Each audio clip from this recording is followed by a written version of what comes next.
you meet people on the same level of psychological wound as you. Oh, man. You also leave people where if you evolve out of that and they haven't been able to. Wow. Which I think goes back to one of the pieces of content I heard you talk about, which is like the sense of smell connecting to someone's stress levels or anxiety levels. Like you'll kind of attract a similar nervous system, or I guess a certain similar, like, I don't know, stress level. Yeah, is that right? So it's not It's not smell. It's sensing, not Sensing. through smell, the level of the stress hormone. Yeah. Interesting. But that's short term, right?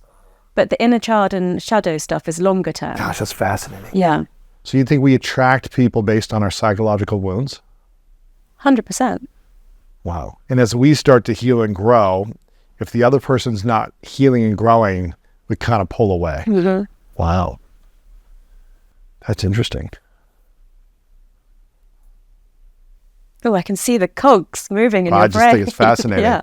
Speaking, I guess, about relationships and men and women, with all of your expertise on the brain, is the process of manifesting love and falling in love different from men versus women? I think if it's love you're really looking for, then it's not different. But Not lust. yeah, so the issue is what you're actually looking for. So you think men and women manifest love the same way, similar ways? Yeah, I think if you want that sense of partnership and friendship and intimacy, and you want to be loyal and you want it to be for the long term, then it doesn't matter what gender you are. Mm-hmm. But if the disconnect is often, and this is a bit of a stereotype, but usually it's more that that women want a loving, stable relationship, and men perhaps, don't want that as much. Want sex or whatever, yeah. Or just don't want it right now, but go through periods where that's what they want and go through periods where that's not what they want, which I guess could be true of any gender as well. But overall, more likely women will want to be in a monogamous relationship. And why is that, based on kind of the brain science? So it comes from evolution.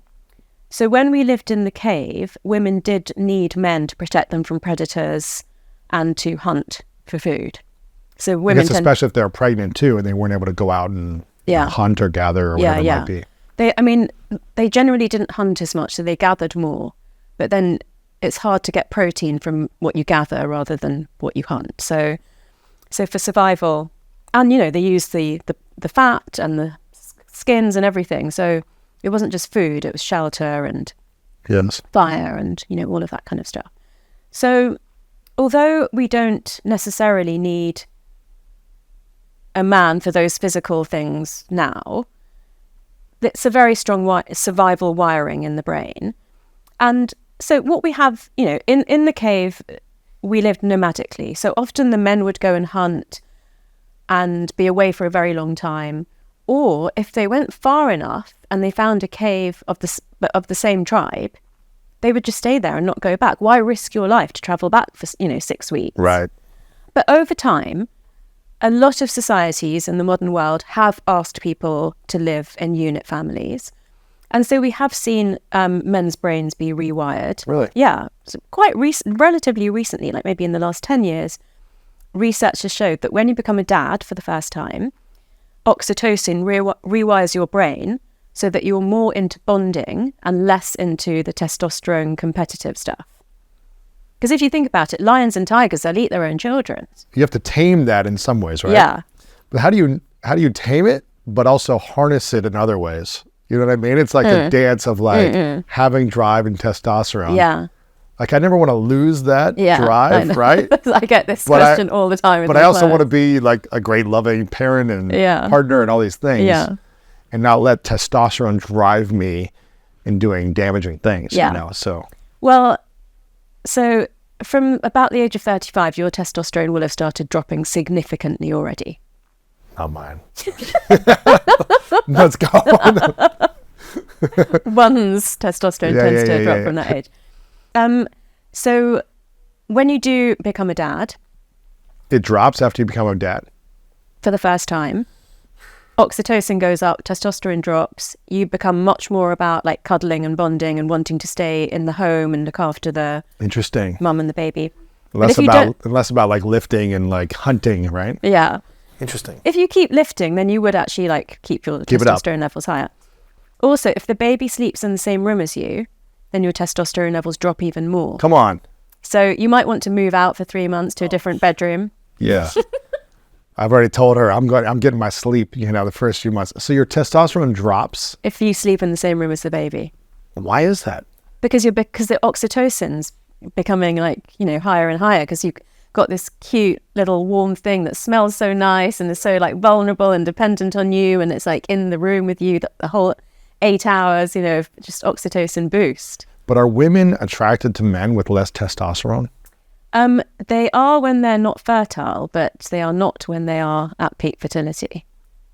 Really? So mid-cycle, when you're ovulating, you're going to want a bad boy, and the rest of the time, you're going to want a nice man that will stay at home and help you look after the baby. So if you're not a bad boy when you're at peak fertility as a woman, is that going to hurt the relationship if you don't give women what they want?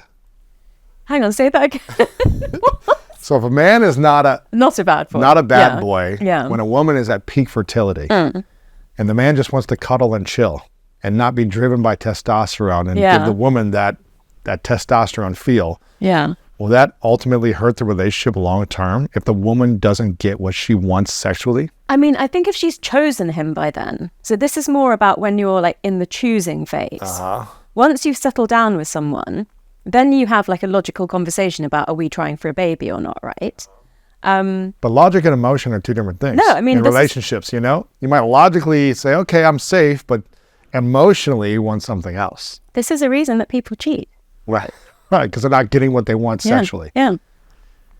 And so it's like, how do you suppress the thing you want sexually to be like, oh, but he's such a good guy, or he's this, but if he's not giving me what I want, then I'm going to go find it from this other younger testosterone-driven man, right? You're getting really jealous here. I'm not getting jealous. this fantasy younger high testosterone man. Well, I'm just thinking, is this what women deal with? I know. Is this what women deal with? Yeah, to some extent, more consciously or less consciously, depending on the woman. Yeah. It's interesting, right? So let me kind of explain the physiology behind it from the research that we know the best, which is in prairie voles. So there are 2 types of voles in America. Marsh or mountain voles. Voles? What's a vole? Vole, it's a little rat-like creature.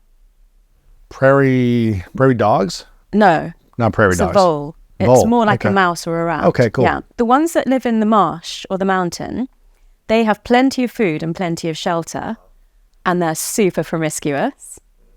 The ones that moved to the prairie, where there's like scarce food and shelter, they snuggle in and settle down and become monogamous for life. The same rat, the same mouse, but just living in different areas. Yeah. Come on. So wait, you tell me rats are monogamous? these voles, these voles are monogamous. The voles are monogamous.